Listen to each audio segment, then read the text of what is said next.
Hello, my name is Recky. Welcome back for another military reaction. We're going back to the great channel called named Battle Guide.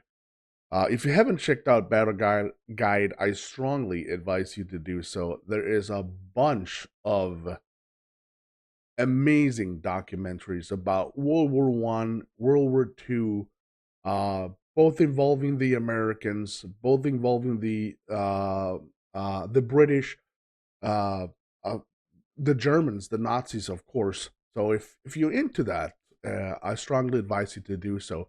You find both links for the video we're gonna watch, and of course for Battle Guide channel available in the description. Go there and give them the support that they so much deserve. Fantastic channel. We're actually gonna watch another raid by the British, Commando, the secret World War II Commando raid with just two survivors, a WW2 documentary. And I'm going to tell you, I couldn't do this forever, to be honest. Last time we checked out Battle Guide, it was another raid on French soil occupied by the Germans, and was a brutal one. And I feel like this is going to be kind of brutal too. If you do enjoy the content you're currently watching, don't forget to smack the like and, of course, hit that subscribe. I would greatly appreciate that. A big thank you to my channel members and my patrons. Thank you so much for the incredible support. A big shout out to the Supreme Tier donors over by Patreon and channel membership. Thank you. Personal shout outs to the ultimate supporters: Deja Walt, Dwayne, Dana, Troy, Sarah, Robert, Matt, Lon, Barbara, and Kevin. Amazing list. Jesus. Let's do this. I'm going to crank it up here real freaking loud, too. In December 1942, things were looking bleak for the Allies, and the outcome of the war was far from certain. In the Far East, the Japanese seemed unbeatable. In Eastern Europe, the German army was at the gates of Stalingrad. Vital convoys from America were being hunted through the Atlantic by U-boat wolf packs. And 1942 is definitely the tipping point where the Axis forces were actually winning the war. And it looked kind of bleak. It looked kind of, oh shit. And despite some successes in North Africa, the Germans retained an iron grip on Europe. Frankton. Operation Frankton, the Cockless Shell Heroes. Cockless. Across the Channel in Britain, there was a real desire to take the fight to the enemy and to strike into the heart of occupied Europe itself. If only on a limited scale, at huge risk and cost to those men involved. It was to this historic backdrop that Operation Frankton, one of the most daring commando raids of the entire Second World War, was to take place. In late 1942, the options for the Allies to conduct meaningful attacks against the enemy were limited. The obvious and most logistically achievable place to strike was the somewhat exposed Atlantic flank of Western Europe, but the question was where and how. The occupation of Bordeaux in 1940 had been a significant success for the Germans.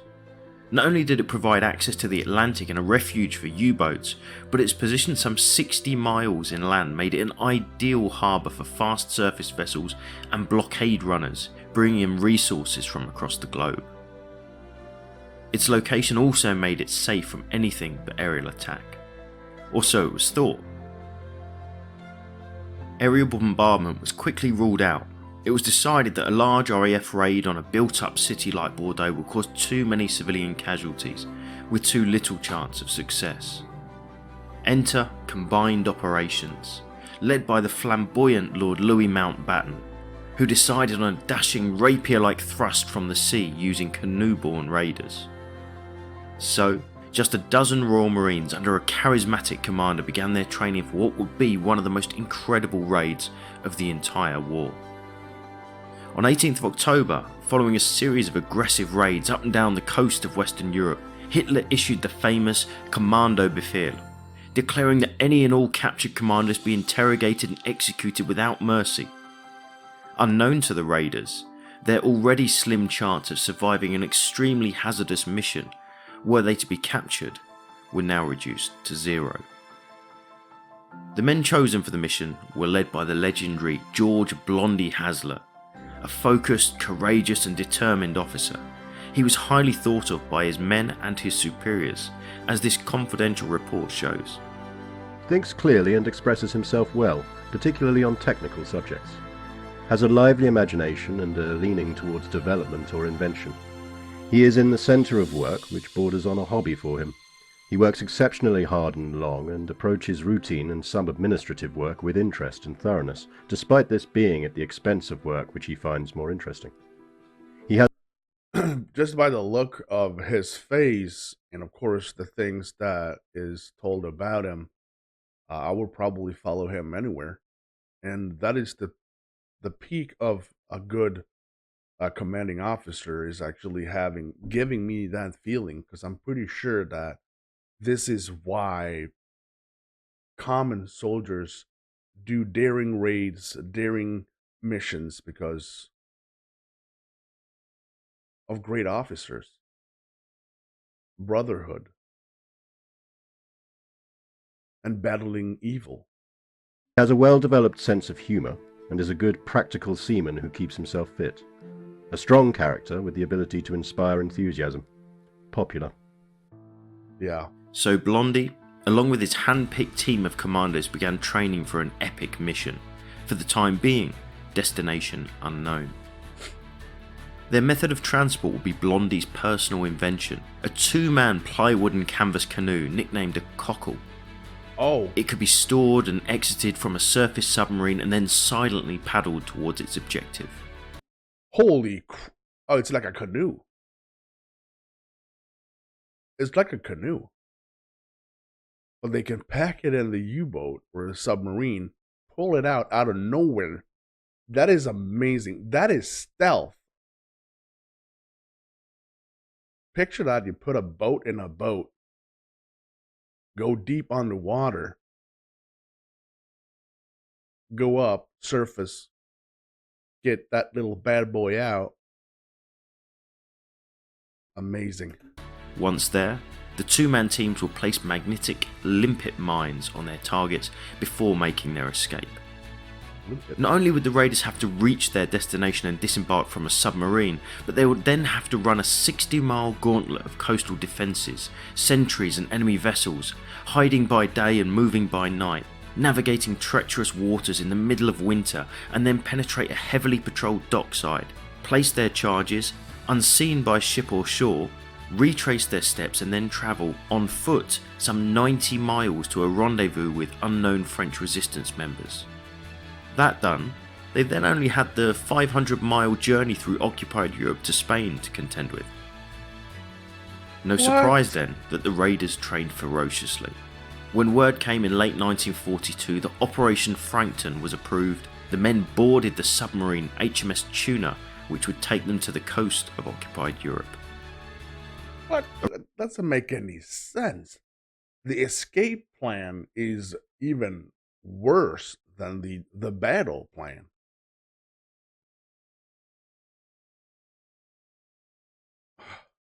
Freaking commandos. Arriving several miles off the mouth of the Gironde on the 4th of December, Blondie and his men waited for the right moment to disembark. They needed calm seas and no enemy vessels or aircraft in sight. It took 3 days, but eventually, on Monday the 7th of December, conditions were just right. Hasler gave his orders and the 2-man teams began disembarking. So this is the name of the groups. So the Catfish, Hessler and Sparks, Conger, Moffat, Sherd, Cuttlefish, Conway, McKinnon, Coldfish, Evart, and Wallace, Crayfish, Laver and Mills, or Laver, Charlotte, Ellery, and Fisher. This is real guys. I mean, this is real dudes doing this completely insane freaking commando raids. And even the dictator of Nazi Germany is actually making them understand that if you capture these guys, you gotta interrogate them off them. This is how dangerous they actually saw these boys. Barking. One by one, the cockles emerged. Catfish, crewed by Hasler and 20-year-old Marine Bill Sparks. 20. Then coalfish, cuttlefish, crayfish, conger, and cachalot. Lieutenant Rowe, an officer on HMS Tuna, was in prime position to watch as the canoes disembarked. Darkness had only just arrived when we surfaced. The skipper, the first lieutenant and myself went to the bridge with 3 lookouts. "Pilot, get up the periscope standards and keep your eyes skinned," said the skipper.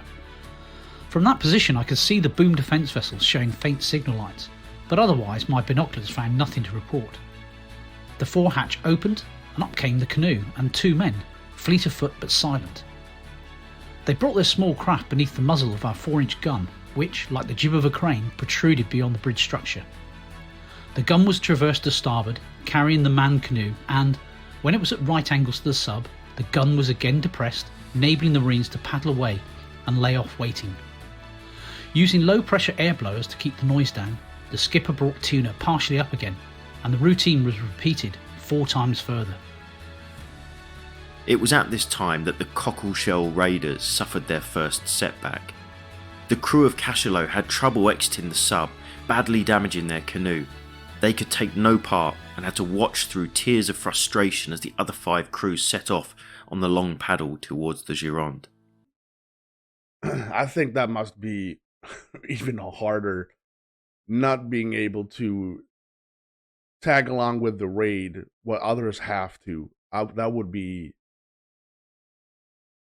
gut wrenching. I mean, we messed up. The other guys are going. We messed up. Shit. Around midnight, Hasler heard an ominous booming sound of breaking waves. Not on the beach, but much closer. Immediately stopping, he and Sparks strained to identify the noise in the dark, with Hasler quickly realising it was a tidal race. A natural phenomenon where fast-moving waters pass an obstacle such as a submerged sandbank, causing dangerous eddies, waves and even whirlpools. In effect, the raiders had to navigate an unseen system of rapids for the very first time in a fully laden canoe in the pitch dark and in the middle of winter. With no choice but to go for it, Hasler and Sparks led, and despite a 3-foot race, they made it through and were soon followed by 3 others.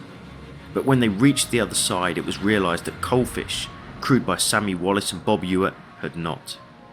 They were never seen again.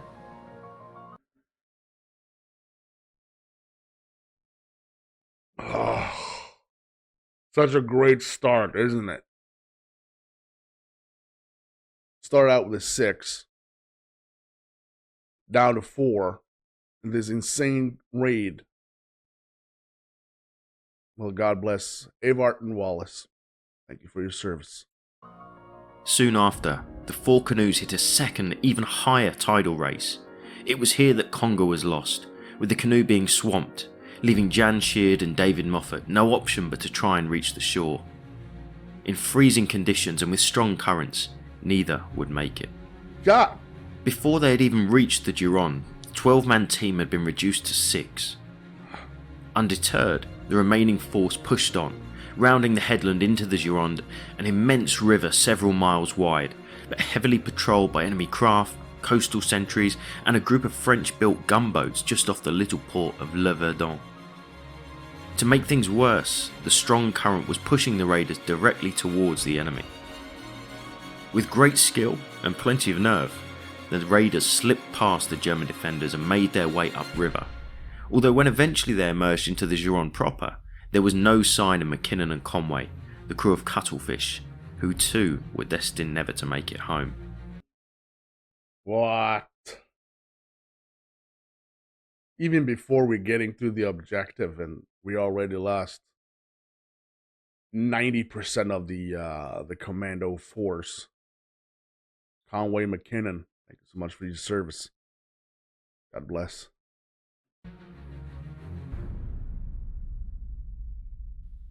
With dawn approaching and utterly exhausted after 9 hours of non-stop paddling, the 2 remaining cockles touch land here to throw over their camouflage nets and make their first lying up point.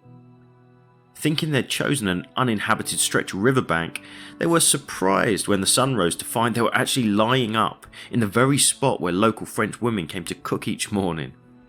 Here they met with their first bit of good luck. The villagers, keeping their promise not to reveal what they'd seen, suggested an alternative location and the group silently moved on. 2 more days of paddling by night and lying up by day followed as the men made their way towards Bordeaux. Each morning before dawn, Hasler was forced to choose a lying up spot in an area of country surrounded by Germans. It didn't always go so well, as Bill Sparks recalled. Come the next morning, somehow or another, we had lost a bit of time. It was getting dangerously light again, so we had to pull in and find the best cover we could.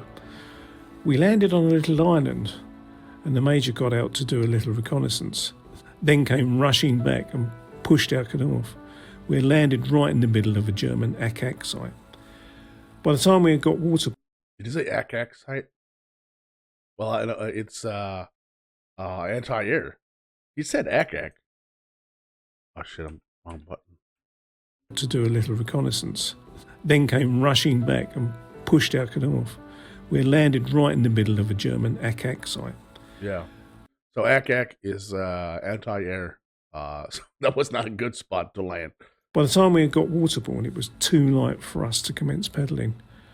So we had to once again pull in onto this island, put our 2 canoes in the middle of a field, throw our camouflage nets over us, and there we sat all day long. We were so close to this ack site we could hear the Germans talking, laughing, singing, and even at one time 2 Germans walked past us. Well, in this field was a herd of cows, and as cows have the funny habit of doing, they just stood in a big circle around us, looking at us. And of course, when these 2 Germans came along, they stopped and looked at the cows, and we were dead sure then that this was going to be our lot. Well, I don't know if it would have been our lot or their lot. Thankfully, they had a little laugh and walked away. Oh, freaking cows. They are way too curious for their own good. I can imagine them lying in under the camo net, just trying to stay as quiet as possible, non-seeing, and these freaking cows goes up to them, stands in a circle, and just in awe and super curiosity, almost freaking got them exposed. And thankfully, the Germans didn't care about the cows, and let's all thank God Almighty for that one. The next night, Hasler and Sparks, along with Bert Laver and Bill Mills of Crayfish, travelled the 11 miles to this spot, their final lying up position before the attack would take place. Here's Bill Sparks again. We paddled within a few miles of Bordeaux that night and made very good time, which gave us time to have a rest up, since the following night was going to be the night. We managed to pull into some very tall reeds for cover. Once again, of course, we couldn't get out of the canoes, but opposite us was a jetty, so we could sit and watch the Germans unloading 2 ships, which we hoped would still be there the following night. We could hear them talking as they were unloading and so forth. We spent the day in the canoes eating our compo rations, and I suppose really we were thankful when darkness came again, because this was going to be the night it was over, one way or another. We set the fuses going and parted company with the other canoe, shook hands, wished them good luck, and off we went. I felt very lonely then. Jesus.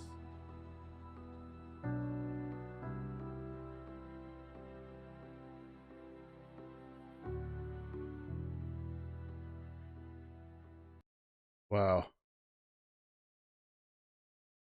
Never can get past the incredible braveness of these guys actually doing this. Turns out that over 90% of the force that came to do this raid are completely lost even before the raid can start with the actual sabotage, and that is actually heart-wrenching, to be honest.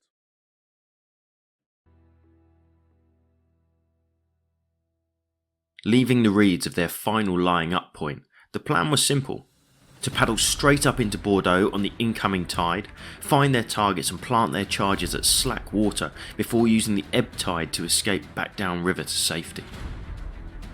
The two crews split up, with Laver and Mills heading for the northern bank and Hasler and Sparks the southern. As they rounded the final bend to see Bordeaux for the first time, they met with a shock. A fully illuminated city. Bordeaux had no blackout, and so their plan of hugging the southern bank had to be abandoned in favour of moving mid-channel until they passed the heavily defended U-boat pens. Amazingly, they managed it without being seen, and finally saw the first enemy shipping. How? Moored along the dockside were a tanker, a cargo liner, then a third ship which proved to be the blockade runner MS Dresden with a smaller ship alongside. They passed all of these before reaching a ship of around 7,000 tons, the MS Tannenfels. Hasler placed 4 limpets along the side of the ship using lowering rods as Sparks steadied the canoe. About the same time the tide began to turn, making upriver progress much harder. They pushed on, creeping along the dock wall. Although with the tide pulling them more all the time, they were unable to make it further upstream, so Hasler decided to target the next vessel, an armed minesweeper, or Speerbrecher. Sparks placed the limpets, and Blondie recalled what happened next. Catfish was a little distance from the side of the Speerbrecher, and the act of turning to go downstream when we were seen by a sentry on deck who shone a torch on us. Fortunately, we were able to get back close to the ship's side and drift along with the tide without making any movement. The sentry followed us along the deck, shining his torch down on us at intervals, but was evidently unable to make up his mind as to what we actually were. We were able to get into a position under the bow of the ship where he could no longer see us, and after waiting there for about 5 minutes, everything seemed quiet.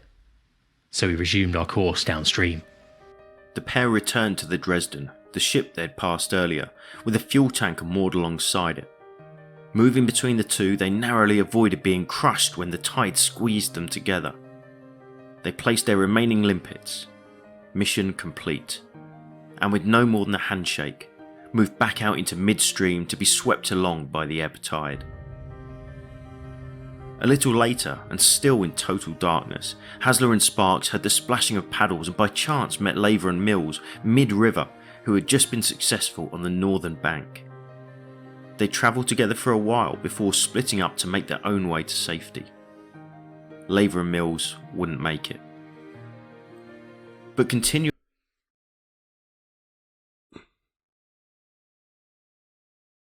Wouldn't make it as in get shot, got killed, got captured. Laver and Mills, thank you so much for your service. God bless. Laver and Mills wouldn't make it. But continuing with Sparks and Hasler, they eventually came ashore right here near the town of Bly, following this exact route inland to begin an epic journey which would take them, with many close shaves along the way, to the town of Ruffec, some 90 miles away. It was to this very cafe in Ruffec that they came, and managed to make contact with Mary Lindell, the English-born leader of the local resistance. It was also here that they first heard of the results of their attack on the shipping at Bordeaux. At 8:30 AM on the 12th of December, the first explosion aboard the Tannenfeld had shattered the silence. This was followed by a second, which caused the ship to list and threatened to capsize it. Throughout the rest of the morning, further explosions were heard again and again, with the Dresden sinking at her moorings. In all, 6 ships had been attacked, with mines exploding aboard 5 of them. The raiders, whilst not changing the outcome of the war, had at least shown that nowhere was safe from attack. With the vital help of the local resistance, Hasler and Sparks were smuggled to the demarcation line, the heavily guarded border within France which marked the boundaries of the German-occupied and the Vichy-controlled zones. Bill Sparks remembered the journey too, and So France was divided into maybe basically two different territories: German occupied and the Vichy. But Vichy was actually pro Nazis at this time, so it wasn't really a good spot anyway. Probably better than being on the Nazi occupied territory, to be honest. and the crossing of that line.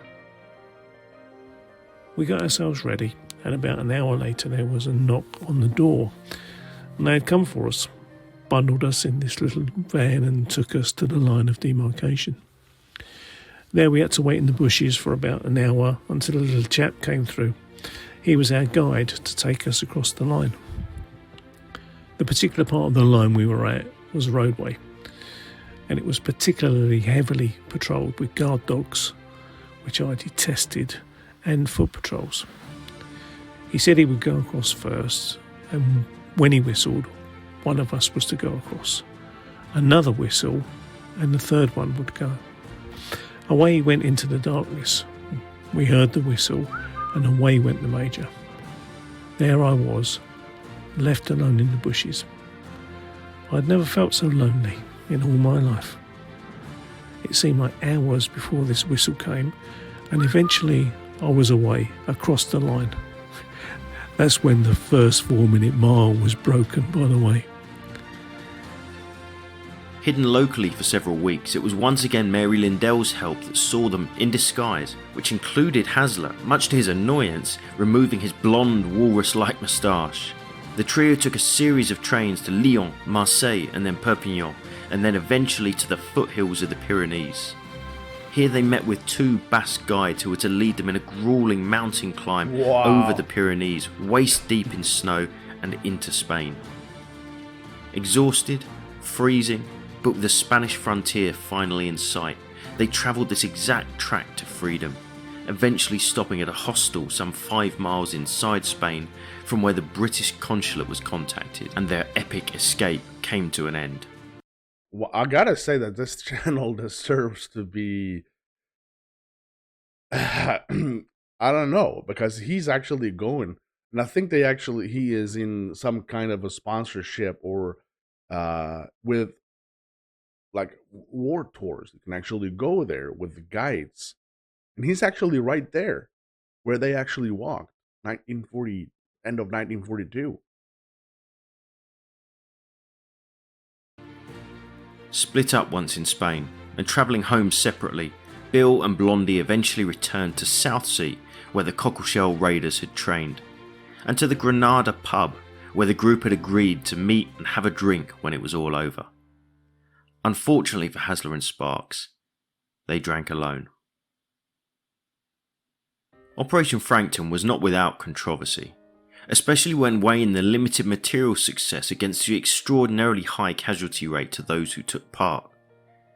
But what can be said, and without fear of contradiction, is that the courage, skill and determination shown by Blondie Hasler, Bill Sparks and all the Frankton Raiders was remarkable, and more than 75 years later is truly worthy of our remembrance.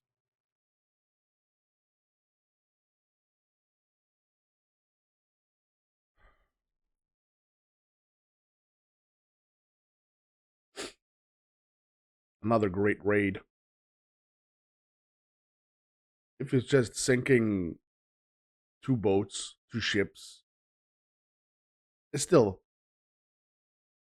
somehow puncture the morale of the enemy. They can get in here if they want to. They just did. Unfortunately, they lost about 10 good people, but just going there.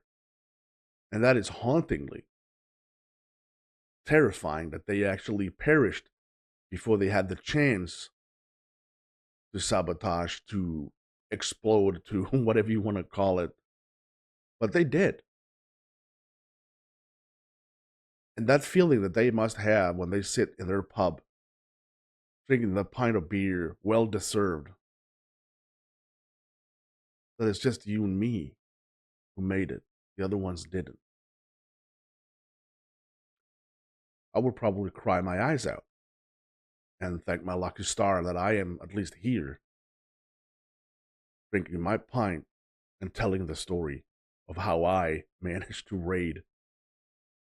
And one thing that gets to me is that they didn't have night vision. They actually paddle on treacherous waters in not even a canoe, and managed to get to their exactly where they wanted to go in pitch black. Came close to Bordeaux. The entire city was not in a blackout, meaning that the entire water was lit up by the city, and they managed to pass the security, the weapons, the guns, the personnel. And that is, without a doubt, the bravery which we'll can never be more grateful for. I'm going to wrap it up. If you did enjoy this, don't forget to smack the like and, of course, hit that subscribe. And I strongly urge you to go to Battle Guide. You find the link for Battle Guide channel and this video we just watched. It's available in the description. Go there and give them the support that they so much deserve. Thank you so much for watching. I'm Recky. You stay safe.